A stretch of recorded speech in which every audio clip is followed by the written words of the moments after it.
হচ্ছে যে দাঁড়িয়ে রাখতেছে না, সে স্বয়ং মুমিনদের যে রাস্তা, সেই মুমিনদের পথ হচ্ছে বিচ্যুত হয়ে যাবে, একবার ছিন্ন ভিন্ন হয়ে যাবে। কেননা মহান আল্লাহ রাব্বুল আলামিন সূরা নিসার 115 নম্বর আয়াতে বলছেন, ওয়া ইউশাফিকুর রাসূলু মিন বা'দি মা তাবায়্যানা লাহুল হুদা ওয়া ইয়াত্তাবি গায়রা সাবিলিল মুমিনিন নুওয়াল্লিহি ফাতাওয়াল্লা ওয়া নুসলিহি জাহান্নামা ওয়া সাআত মাসির। মহান আল্লাহ রাব্বুল আলামিন বলছেন, আর যে রাসূলের বিরুদ্ধে আচরণ করে এবং তার জন্য হেদায়েত স্পষ্ট হয়ে যাওয়ার পরে, স্পষ্ট হেদায়েত চলে এসেছে, স্পষ্ট দলিল চলে এসেছে, আপনি জানেন দাড়ি রাখতে হবে, ইতিপূর্বে যদি না জেনে থাকেন আজকে আপনি জানেন যে দাড়ি রাখতে হবে, দাড়ি রাখা ওয়াজিব।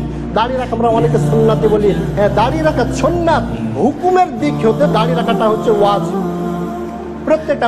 বিবাহ রাখা আমরা বলি কি, বিবাহ করা হচ্ছে সুন্নাত, অথচ বিবাহের হুকুমের দিক হতে বিবাহ করা কি ওয়াজিব, বিবাহ করা ওয়াজিব। সুতরাং দাড়ি রাখা যদিও আমরা সুন্নাত বলি, এটা মারামারি করার কোনোই কারণ নেই, কিন্তু দাড়ি রাখার হুকুমটা হচ্ছে ওয়াজিব ফরজের সমান।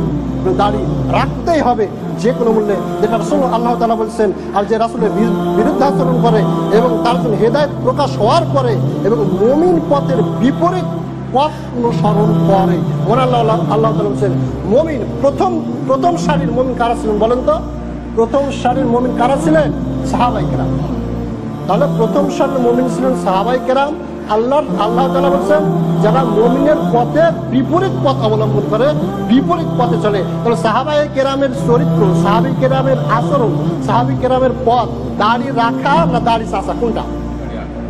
দিনে ভাই একটু চিন্তা ভালো করার চেষ্টা করুন। মহান আল্লাহ রাব্বুল আলামিন বলছেন, যদি মুমিনের পথের যদি বিপরীত করে, রাসূলের পথের যদি বিপরীত করে, মহান আল্লাহ তাআলা বলছেন আমি তাকে ফিরাবো, সে যেই দিকে যেতে চাই আমি সেই দিকে তাকে ফিরাবো। সে জাহান্নামের আমল করতে চাই, জাহান্নামের রাস্তা আমি তার জন্য সহজ করে দিয়ে দিব।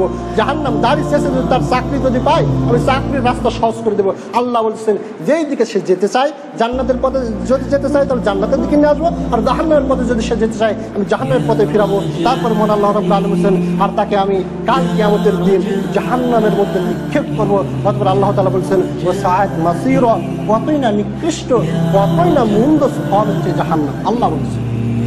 সুতরাং দিনী ভাই, দিনী মুসলিম, মুমিনের যে পথ রয়েছে এই পথ থেকে আপনি দূরে সরে যাচ্ছেন।